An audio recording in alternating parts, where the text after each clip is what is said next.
Hoy aprenderemos sobre las directrices generales para la gestión del riesgo de crédito. ¿Quiénes son las EIF? Las entidades de intermediación financiera y empresas de arrendamiento financiero son denominadas EIF. Estas están reguladas por la Autoridad de Supervisión del Sistema Financiero ASFI, por ejemplo, Mercantil Santa Cruz, BCP, Banco Prodem. ¿Qué es el riesgo de crédito? Probabilidad de que un deudor incumpla en cualquier grado con el repago de sus obligaciones con la EIF, de modo tal que se genere una disminución en el valor presente del contrato. Ahora les presentamos los tipos de créditos. Créditos individuales, que por su naturaleza deben ser evaluados sobre la base de características propias de cada deudor, utilizando sus metodologías mismas que deberán capturar la esencia de este tipo de créditos. Créditos masivos, que por su naturaleza pueden ser evaluados en forma grupal, utilizando metodologías que agrupen deudores con características relevantes similares desde el punto de vista del riesgo. Política de gestión de riesgo de crédito. Las EIF deben contar con políticas formalmente aprobadas por la totalidad del directorio de las EIFs, que establezcan los principios sobre los cuales gestionan el riesgo de crédito en todas sus etapas y aspectos. En palabras concretas, las EIFs evalúan permanentemente a sus clientes para evitar pérdidas y garantizar el retorno de sus capitales. Principios mínimos para la evaluación de deudores. Factores generales. Se refieren a factores de riesgo que afectan a un conjunto de prestatarios indistintamente. Primero, indicadores macroeconómicos. Cada EIF debe contar con procedimientos que le permitan incluir efectivamente este tipo de indicadores en sus evaluaciones.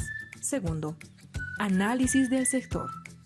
Cada EIF debe contar con información que le permita evaluar la industria a la que pertenece el deudor durante todas las etapas del ciclo crediticio.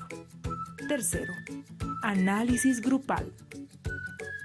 En el caso de créditos hipotecarios de vivienda, consumo o microcréditos, debe medirse y evaluarse el comportamiento del evaluado en relación a grupos de características relevantes similares. Principios mínimos para la evaluación de deudores. 1. Evaluación de la capacidad de pago. 2. Comportamiento de pagos. Reglamento para la evaluación y calificación de cartera de créditos. Las referidas estrategias políticas y procedimientos deben comprender las etapas de solicitud, análisis y evaluación, aprobación, desembolso, seguimiento y recuperación de los créditos, tanto para clientes nacionales como extranjeros, y basarse en sanas y prudentes prácticas bancarias y crediticias, para cuyo efecto se deben tener en cuenta, entre otras, las siguientes consideraciones generales.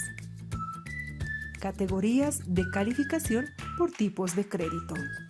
Las categorías mostradas en el siguiente cuadro, de orden alfabético de A a F: créditos empresariales, créditos PYME, microcréditos, créditos de vivienda y créditos de consumo. Evaluación y calificación de deudores con crédito empresarial. Categoría A. Criterios de calificación.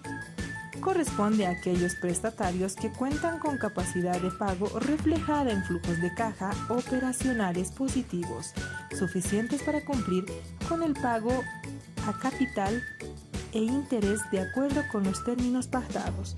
Los deudores de esta categoría cumplen con el pago de sus cuotas y cuentan con una gestión administrativa eficiente.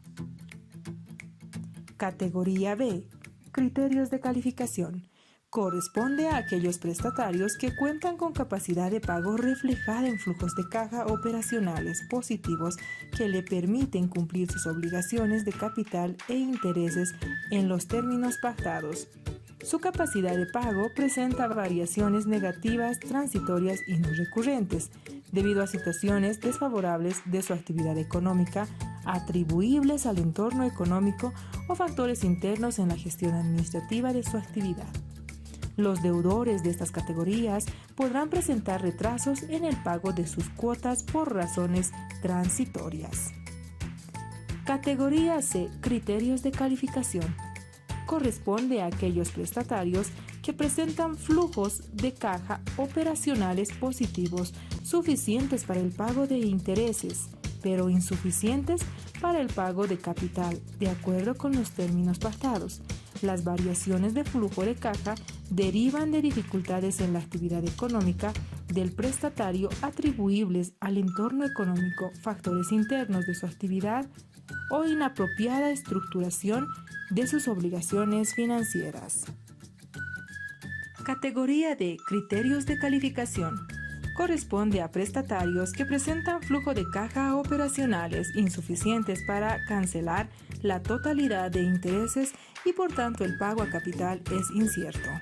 La capacidad del prestatario para cumplir con sus obligaciones financieras bajo estas características depende de ingresos no recurrentes extraordinarios de su actividad o ingresos generados por terceros. Se incluye en esta categoría a los deudores cuyas operaciones de préstamo han sido otorgadas con análisis previo de su capacidad de pago, sin información financiera actualizada y sustentable, o cuando el seguimiento se efectúe con información financiera desactualizada independientemente de que se encuentre vigente su operación de créditos. Categoría E. Criterios de calificación. Corresponden a prestatarios que no tienen capacidad de pago proveniente de flujos de caja de su actividad y solo cuentan con flujos de caja generados por terceros y o por realización de activos propios. También se califican en esta categoría los prestatarios que destinen el crédito a un fin diferente para el cual fue otorgado o se encuentren en ejecución hasta 24 meses, independientemente del valor de las garantías. Categoría F. Criterios de calificación. Corresponde a prestatarios de manifiesta insolvencia cuyo patrimonio es escaso o nulo y no existen fuentes alternativas propias ni de terceros para cumplir con sus obligaciones financieras. Se incluyen en esta categoría a prestatarios que se encuentran en ejecución por un periodo superior a 24 meses, independientemente del valor de las garantías. Evaluación y calificación de deudores con créditos de vivienda. Categoría y criterios de calificación. Categoría A. Se encuentra al día o con una mora no mayor a 30 días. Categoría B. Se encuentra con una mora entre 31 y 90 días. Categoría C. Se encuentra con una mora entre 90 y 180 días. Categoría D. Se encuentra con una mora entre 181 y 270 días. Categoría E. Se encuentra con una mora entre 271 y 360 días. Y finalmente, categoría F. Se encuentra con una mora mayor a 360 días. Evaluación y calificación de deudores con créditos de consumo y microcréditos. Categorías y criterios de calificación. Categoría A. Se encuentra al día con una mora no mayor a 5 días. Categoría B. Se encuentra con una mora entre 6 y 30 días. Categoría C. Se encuentra con una mora entre 31 y 55 días. Categoría D. Se encuentra con una mora entre 56 y 75 días. Categoría E. Se encuentra con una mora entre 76 y 90 días. Y finalmente, categoría F. Se encuentra con una mora mayor a 90 días.